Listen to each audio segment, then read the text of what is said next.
Hello दोस्तों, अस्सलाम वालेकुम, सत श्री अकाल, नमस्ते, आदाब। मैं हूं आपका दोस्त के और मेरे इस प्लेनेट चैनल पे आप सभी लोगों का स्वागत है। दोस्तों, मेरे कार से रिलेटेड वीडियो को आप लोगों ने बहुत ही प्यार दिया है और यही चीज़ मुझे इंस्पायर करती है कि मैं आपके लिए और अच्छे अच्छे वीडियोस लाऊं। और मेरे वीडियो में एक ही चीज़ मोस्ट इम्पॉर्टेंट होती है कि आपकी जो मेहनत का पैसा है और आपके जो डिसीजंस है वो वहाँ पे राइट रहे और आप अपने लाइफ के अंदर में अगर आप कार लेना चाह रहे हैं अगर आप, तो आपका डिसीजन प्रॉपर रहे और आपके पैसे भी बचे।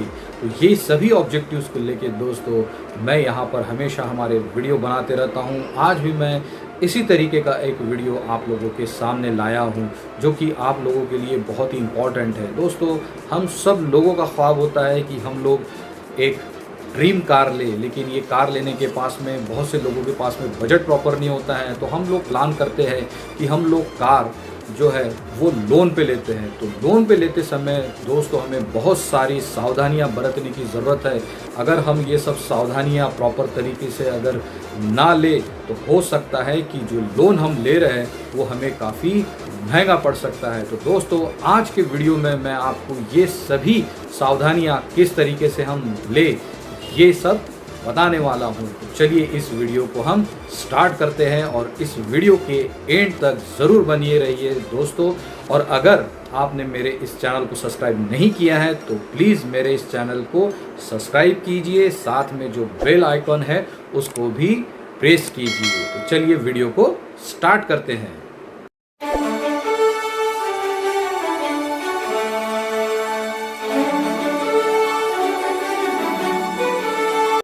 दोस्तों, कार लेते समय सबसे इम्पॉर्टेंट और सबसे पहले जो चीज़ हमारे सामने आती है वो है आपका सिबिल स्कोर।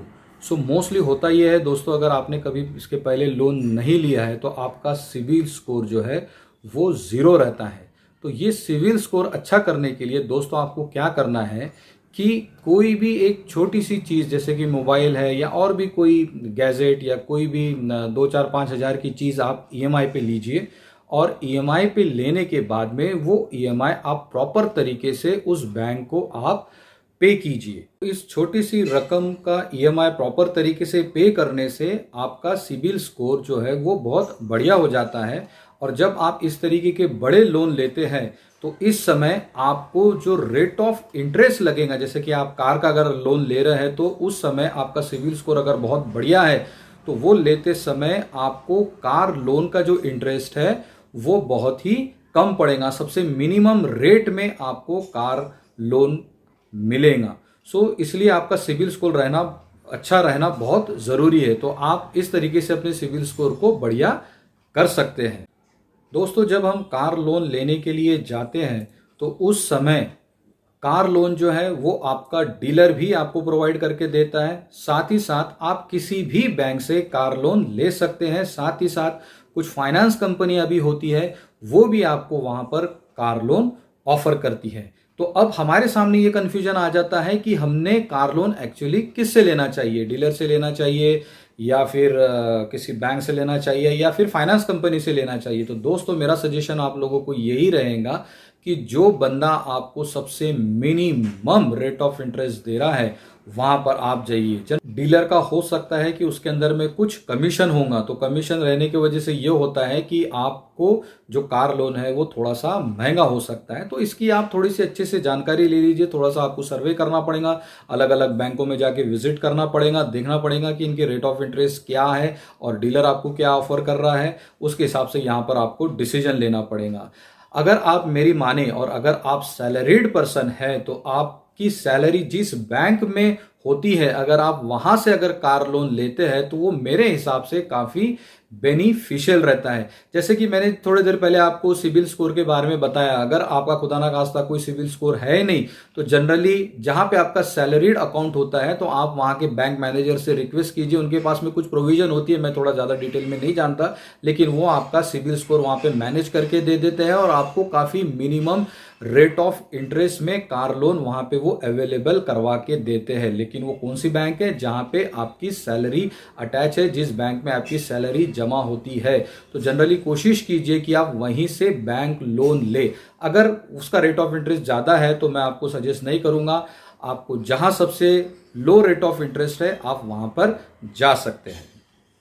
मुझसे बहुत से लोग ये भी पूछते हैं कि हमने फाइनेंस कंपनी से कार लोन लेना चाहिए या फिर बैंक से लोन लेना चाहिए। तो दोस्तों इन दोनों में फ़र्क ये है कि अगर आप फाइनेंस कंपनी से अगर लोन लेना चाहते हैं तो वो बहुत जल्दी अप्रूवल होने के चांसेस रहते हैं, और बैंक से लोन लेते समय, अप्रूव होते समय वहाँ पे काफ़ी सारी फॉर्मेलिटीज़ रहती है। हो सकता है कि उनकी कुछ फॉर्मेलिटीज़ या कुछ प्रोसीजर में आप अगर प्रॉपर तरीके से खरे नहीं उतर रहे तो आपको बैंक जनरली लोन देते नहीं है, लेकिन as compare to bank, finance company आपको जल्दी से लोन दे देती है।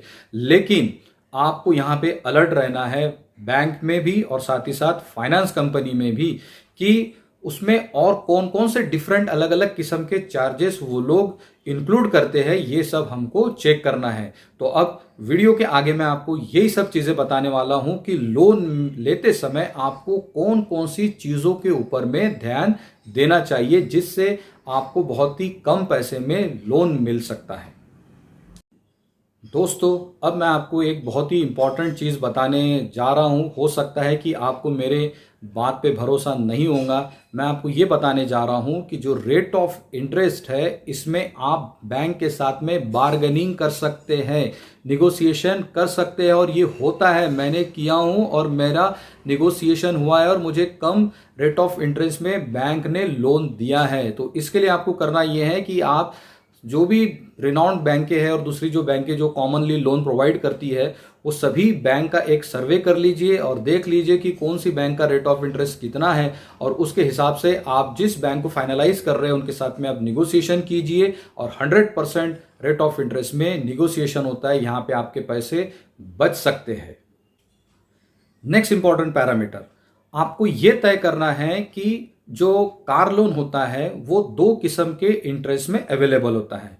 पहली चीज होती है फिक्स रेट ऑफ इंटरेस्ट और दूसरी चीज होती है आपकी floating rate of interest. Fix rate of interest वो होता है जो आपने लोन लिया, जो भी, जैसा कि 11% में अगर आपने कार लोन लिया है तो जितना भी आपका टेन्योर रहेगा लोन का, वो पूरे थ्रू आउट द टेन्योर आपका जो रेट ऑफ इंटरेस्ट है वो फिक्स रहेगा।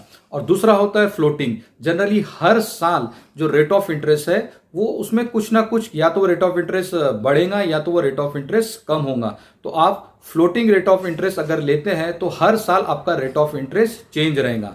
अब कंफ्यूजन हमारे सामने ये आ जाता है कि हमने फिक्स के लिए जाना चाहिए या फ्लोटिंग के लिए जाना चाहिए। इसके लिए जनरली आपको मार्केट का सर्वे होना बहुत जरूरी है। फिलहाल कोरोना की वजह से आप सभी लोग जानते हैं, आपने देखा है कि जो रेट ऑफ इंटरेस्ट है गवर्नमेंट ने काफी कम कर रखे हैं। तो ऐसे समय अगर आप फ्लोटिंग के लिए जाते हैं तो जनरली रेट ऑफ इंटरेस्ट फिलहाल कम होते जा रहे हैं, तो उसमें आपको बेनिफिट हो सकता है। या फिर अगर आप फिक्स रेट ऑफ इंटरेस्ट की अगर रिस्क लेना चाहते हैं और आपकी कैपेसिटी है कि आप लोन पे कर सकते हैं, तो मैं सजेस्ट करूंगा कि आप फिक्स के लिए जाइए। लेकिन ये आप लोगों की खुद की चॉइस रहेगी। आपको यहाँ पे थोड़ा सा रिस्क और मार्केट सर्वे की जरूरत पड़ेगी, उसके हिसाब से आपको यहाँ पे डिसीजन लेना है कि फिक्स रेट ऑफ इंटरेस्ट या फ्लोटिंग रेट ऑफ इंटरेस्ट आपको लेना है। नेक्स्ट पैरामीटर जो आता है वो होता है लोन का प्रोसेसिंग चार्जेस। सो बहुत सारी जो बैंकें हैं वो लोन का प्रोसेसिंग चार्जेस वहां पर चार्ज करती है और कुछ बैंकें प्रोसेसिंग चार्ज नहीं करती है। तो यहाँ पे आपको लोन लेते समय बैंक के साथ में क्लियर कर लेना है कि आपका प्रोसेसिंग चार्ज कितना है। कुछ बैंक 5,000, 6,000, 7,000 इस तरीके से प्रोसेसिंग चार्ज वहां पर चार्ज करती है। जनरली होता यह है कि आपको अट्रैक्ट किया जाता है लो रेट ऑफ इंटरेस्ट, क्योंकि हमारा सारा जो ध्यान है वो एक जगह पे लगा हुआ रहता है कि मेरा रेट ऑफ इंटरेस्ट मुझे सबसे कम मिलना चाहिए। तो जनरली होता है कि एक बैंक आपको ऑफर करती है 10 सपोज रेट ऑफ इंटरेस्ट और दूसरी बैंक आपको ऑफर करती है वहां पे 9.8। तो हमको लगता है कि 9.8 रेट ऑफ इंटरेस्ट कम है तो मैं इस बैंक का यहां पे लोन ले लेता हूं। लेकिन वो क्या करता है, उसके साथ में प्रोसेसिंग चार्जेस ऐड कर देता है। ले दे के कहानी वही हो जाती है। तो आप लोगों को वहां पर इस चीज का ख्याल रखना है कि प्रोसेसिंग चार्ज कितना है उस पर्टिकुलर बैंक का। अगर 0 है और रेट ऑफ इंटरेस्ट भी अगर कम है तो डेफिनेटली मैं आपको बोलूंगा कि आप उस बैंक से लोन लीजिए। नेक्स्ट पैरामीटर आता है फोर्स क्लोजिंग चार्जेस। तो दोस्तों क्या होता है कि कई बार ऐसा होता है कि जब हम कार लेते हैं तो हमारे पास में पैसा नहीं रहता है और हम कार लोन पे उठा लेते हैं, लेकिन हो सकता है कि कुछ महीने या कुछ साल बाद हमारे पास में काफ़ी लमसम अमाउंट आ जाता है और कार की ईएमआई देना हमारे लिए तब थोड़ा भारी पड़ते रहता है। तो हम सोचते हैं कि इस लोन को हम बंद कर देते हैं। तो बंद करने के लिए जब हम जो रिमेनिंग अमाउंट पूरा पे करने के लिए बैंक के पास में जाते हैं, जिसको हम फोर्स क्लोजिंग बोलते हैं, तो उस समय होता यह है कि वो उसके अलग से चार्जेस लेते हैं। मतलब बैंक वाला जो है वो आपको इतने आसानी से छोड़ता नहीं है, उसको जितनी मलाई वहां पे निकालना है वो निकालने की कोशिश करता ही है। तो इस चीज को ध्यान में रखते हुए दोस्तों, आप ये सारी चीजें लोन लेने से पहले अपने बैंक से क्लियर करें कि यहाँ पे फोर्स क्लोजिंग चार्जेस कितने हैं। आजकल जनरली फोर्स क्लोजिंग चार्जेस बहुत सी बैंकें नहीं ले रही है, तो ये सारे पैरामीटर्स को ध्यान में रख के आप बैंक को फाइनलाइज कीजिए। फ्रेंड्स, नेक्स्ट पैरामीटर आता है आपका पार्ट पेमेंट फैसिलिटी। सो होता यह है कि अगर मेरे पास में कुछ थोड़ा ज्यादा का पैसा आ गया, जैसे कि अगर मुझे पूरा क्लोज अगर करना है मेरे अकाउंट को, तो वो फोर्स क्लोजिंग चार्जेस के अंदर में आ जाता है। लेकिन मेरे पास में कुछ अमाउंट में पैसा आया है और मुझे कुछ ईएमआई एडवांस में पे कर देने हैं, जैसे कि आने वाले 5-6 महीने का ईएमआई का पैसा मैं एक साथ भर देता हूं, ईएमआई दे देता हूं एडवांस में ही। तो इस तरीके के लिए जनरली वहां पर भी बैंक वाले आपसे अलग से चार्जेस लेते हैं। तो इस चार्जेस को भी वहां पर आप क्लियर कीजिए लोन लेने से पहले। दोस्तों, अब सबसे इंपॉर्टेंट चीज जो मैं आपको यहां पर बताने जा रहा हूं, इस सब चीजों का आपको बहुत अच्छे तरीके से ख्याल रखना है, क्योंकि जब हम लोन लेने जाते हैं तो वहां का जो लोनिंग एजेंट होता है वो आपको बढ़िया मीठी मीठी बातें करके, और अगर आप वहां पे अवेयर हैं तो जिस तरीके से मैंने आपको बताया कि आपको सबसे पहले कौन सी चीज वहां पर चेक करना है कि रेट ऑफ इंटरेस्ट आपका कितना रहेगा। नेक्स्ट पैरामीटर रहेगा कि आप फ्लोटिंग इंटरेस्ट लेना चाह रहे हैं या फिक्स रेट ऑफ इंटरेस्ट लेना चाह रहे हैं। उसके बाद का पैरामीटर आएगा आपका कि प्रोसेसिंग चार्जेस वो लोग क्या ऑफर आपको कर रहे हैं। उसके बाद में फोर्स क्लोजिंग चार्जेस आपके किस तरीके से हैं। उसके बाद में आता है आपका पार्ट पेमेंट फैसिलिटी, वो किस तरीके से दे रहे हैं। तो ये सारी चीजें जो है, जब आपका वहां पर पूरा एक जो बॉन्ड बनेगा, उस बॉन्ड के अंदर में ये सारी चीजें बहुत ही माइन्यूट तरीके से वो लोग लिखते हैं। बहुत बड़ा सा वो बॉन्ड होता है, उसमें काफी सारे पेजेस होते हैं, उसमें कई सारी जगहों पे आपको सिग्नेचर्स करनी है। तो सिग्नेचर करते समय होता है कि हमारी मेंटेलिटी ये रहती है कि हम फटाफट से सिग्नेचर वहां पर कर लेते हैं और वो इतना बारीक पढ़ने की हम जहमत नहीं उठाते हैं। तो मेरी आप सभी लोगों से ये रिक्वेस्ट है कि उस चीज को अच्छे से समझे बगैर आप लोग वहां पर साइन मत कीजिए। आपका जो भी एजेंट है उससे आप पूछिए कि इसमें आपने क्या लिखा है, और खुद उसको पढ़ने की कोशिश कीजिए। खुद समझिए कि आपने जितनी चीजों की रिक्वायरमेंट उसको वहां पर दी है वो सारी चीजें उसमें लिखी है कि नहीं। उसके बाद में ही आप उसको सिग्नेचर कीजिए।